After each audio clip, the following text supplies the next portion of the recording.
कि काले बादल छाए हैं, संघर्ष के दिन आए हैं।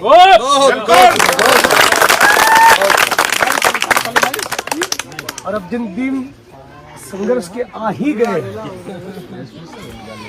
तो कन्हैया से बड़ा लड़ने वाला कहाँ मिलेगा? ठीक है,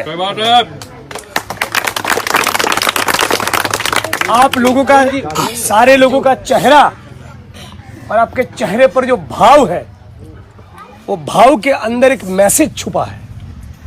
और वो मैसेज ये है कि 29 तारीख की सुबह 8 बजे धमाधम थप्पा लगने वाला है।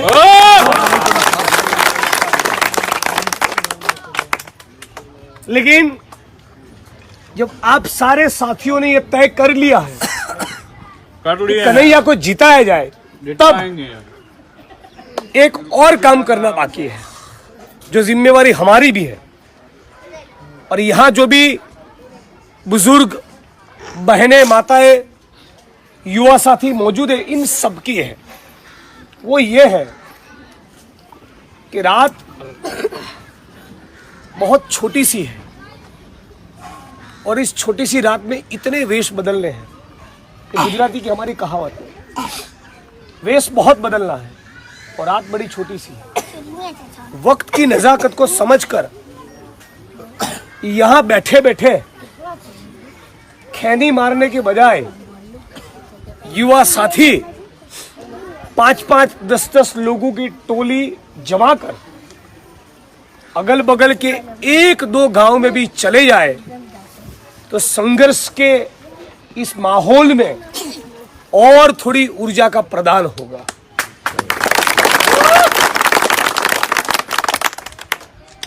क्या गुजरात में चुनाव नहीं है? है ना? कब है? अप्रैल की 23 को है।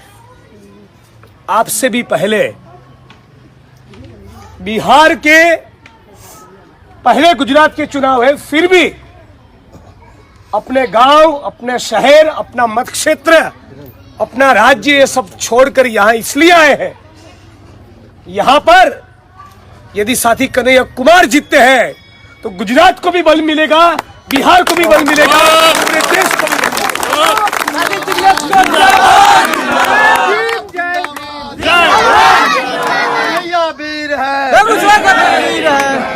और कन्हैया कुमार का जीतना मतलब कि अडानी, अंबानी और बड़े बड़े पूंजीपतियों के सामने ये चचा और उनकी पिताजी की उम्र के कामरेड लोग कितने दशकों से जो लड़ाई लड़ते आ रहे हैं, उस लड़ाई को पुनर्जीवित करना, उस कन्हैया को जिताने का मतलब ये है।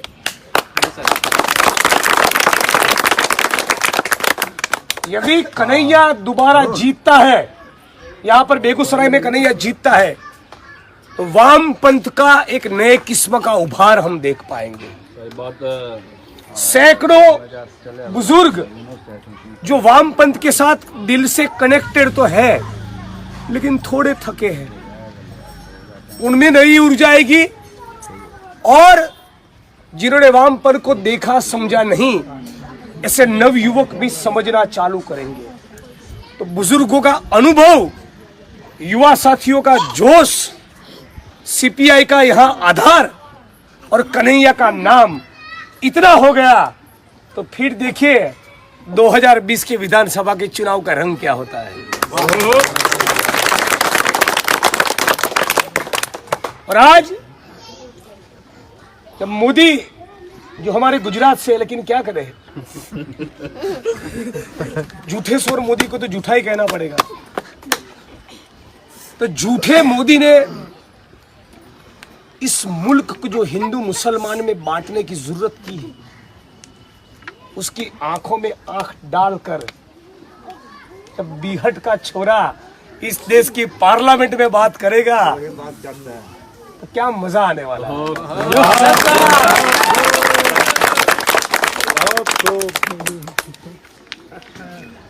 और कन्हैया खड़ा होगा तो कहेगा, मोदी जी हम आ चुके हैं, अब तुम्हारा झूठ नहीं चलेगा।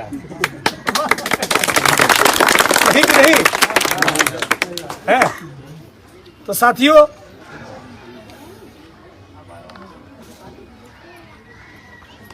जो काले बादल छाए हैं ना, कितना भी घना हो, एक न एक दिन छटता जरूर है, एक न एक छटता जरूर है, लेकिन वो अपने आप नहीं होगा। हम लोगों को पसीना तो बहाना पड़ेगा। कोई गुजरात से आया है, कोई राजस्थान से आया है, पूरी एक टीम 2 महीने से दिल्ली से आकर बैठी। लोग अपना काम धंधा, घर बार, मत क्षेत्र, कमाना धमाना सब छोड़कर बेगूसराय में इसलिए आ रहे हैं कि सारे लोग कन्हैया कुमार में एक उम्मीद देख रहे हैं, और दुनिया इस उम्मीद पर ही कायम है। बिल्कुल सही। और अब कितना भी मोदी जी झूठ बोल ले, एक बहुत बड़ा वर्ग तैयार हुआ है इस देश में जो मोदी जी के झूठ को पहचान गया। अभी कुछ अंधभक्त जिंदा है, कभी भी मोदी के नाम की ही डफली बजाते हैं, लेकिन नई पीढ़ी अपने आप को यह सवाल पूछना चालू किया है कि हमको मंदिर मस्जिद का लफड़ा चाहिए या अच्छी शिक्षा या रोजगार चाहिए। ये युवा साथियों ने अपने आप को पूछना चालू किया है, और युवा साथियों में जो चेतना पैदा हुई उसमें कन्हैया कुमार जैसे साथियों का बहुत बड़ा योगदान है।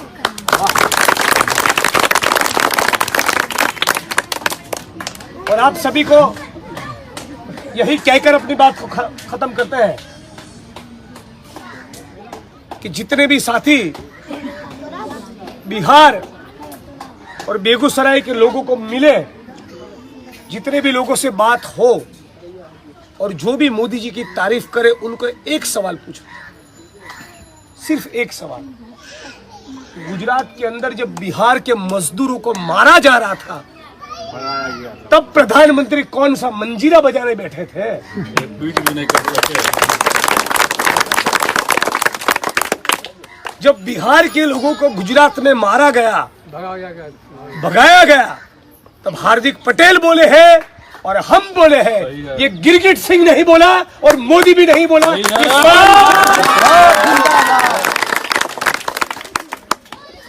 तो गिरगिट को पूछा जाए कि कौन सा थोबड़ा लेकर तुम हमारे बीच में वोट मांगने के लिए आए। यदि तुमको बेगूसराय और बिहार के लोगों के लिए प्यार रहता और यदि सत्ता से लगाव नहीं रहता, तो मोदी जी से झगड़ा करते कि हमारे लोगों को मारा जा रहा है, अपना मुंह खोलिए। हमने बिहार में आकर गुजरात सरकार की गलती का हम माफी मांगे कि विजय रूपाणी जो गुजरात का मुख्यमंत्री है, उसमें तो उतना तमीज नहीं कि ऐसा कहे कि बिहार के भाई बहनों जो कुछ हुआ गलत हुआ, माफ करिए। नरेंद्र मोदी में तो वो विवेक नहीं कि इतना कहते हैं कि जो कुछ हुआ वो गलत हुआ, लेकिन हमारे तो संस्कार है ना। तो हमने माफी मांगा यहाँ आकर कि यूपी और बिहार के लोगों के साथ जो हुआ हमने नहीं किया, फिर भी हम माफी मांग रहे हैं।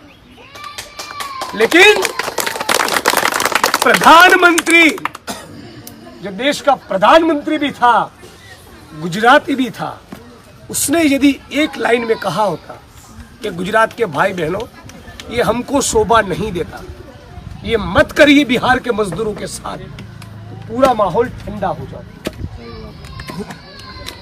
लेकिन जो मोदी न कर पाया वो हम लोग करेंगे, और बिहार और गुजरात की एकता को बनाए रखेंगे।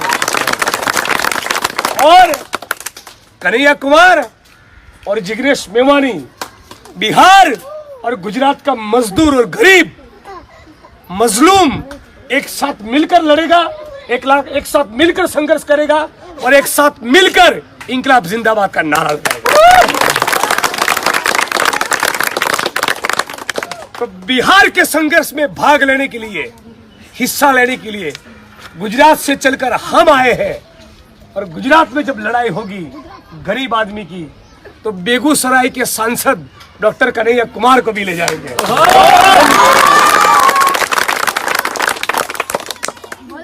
फिर सचिन और सहवाग का बल्ला एक साथ घूमेगा। तो आप सभी बुजुर्ग और बहनें और माताओं का आशीर्वाद चाहिए। हम ये मानते हैं कि अहंकार अच्छी बात नहीं, हम बहुत अच्छे से आगे जा रहे हैं। आज सबसे ज्यादा जनता के बीच पिछले 6 महीने में कोई रहा है तो वो कन्हैया कुमार है। हम लोग बहुत अच्छे से आगे जा रहे हैं, लेकिन हम अहंकार नहीं करना चाहते। हम तभी जीतेंगे जब इन माताओं का आशीर्वाद मिलेगा। जब बहनों का आशीर्वाद सर पर होता तो फिर कोई हरा नहीं पाता तुमको। और आपके बीच में एक बात कहना चाहूंगा, जहां से हम चुनाव लड़कर जीते,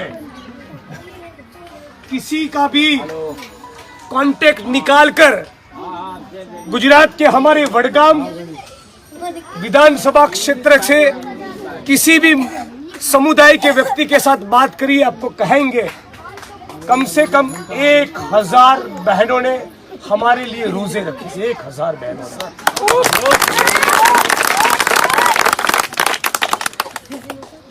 तो आपके गांव में आया हूं तो इतना मांग कर जाऊंगा, कम से कम कन्हैया के लिए कुछ बहनें एक दिन का रोजा रखें। एक दिन का इतना मांगने आया हूं तो मैं कन्हैया की मां को बोल पाऊंगा कि तुम अकेली उसकी मां नहीं, इस गांव में और भी उसकी मां बैठी।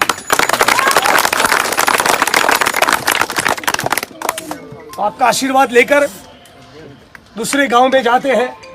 आप सभी से अपील है कि अपनी एकता को बनाए रखेंगे। इस देश और दुनिया के अंदर एक वर्ग है जो अमीर है, जो लूटता है, दूसरा वर्ग है जो गरीब है और जो मजदूर है। इन दोनों के बीच में जो संघर्ष चल रहा है, उस संघर्ष को मिलकर आगे ले जाएंगे, एक नया भारत बनाएंगे। बाबा साहब अम्बेडकर के सपनों का, शहीद आजम भगत सिंह के सपनों का, क्रांतिकारी अशफाक उल्लाह खान के सपनों का भारत बनाएंगे। इसी बात के साथ मेरी बात को खत्म करता हूँ। जय भीम, लाल सलाम और इंकलाब जिंदाबाद। अगर आपको यह खबर अच्छी लगी तो इस खबर को शेयर करें, इस खबर पर अपनी राय जरूर दें। ऑनलाइन न्यूज इंडिया की सभी खबरें अपने मोबाइल फोन पर सबसे पहले देखने के लिए चैनल को अभी सब्सक्राइब करें और घंटी जरूर दबाएं।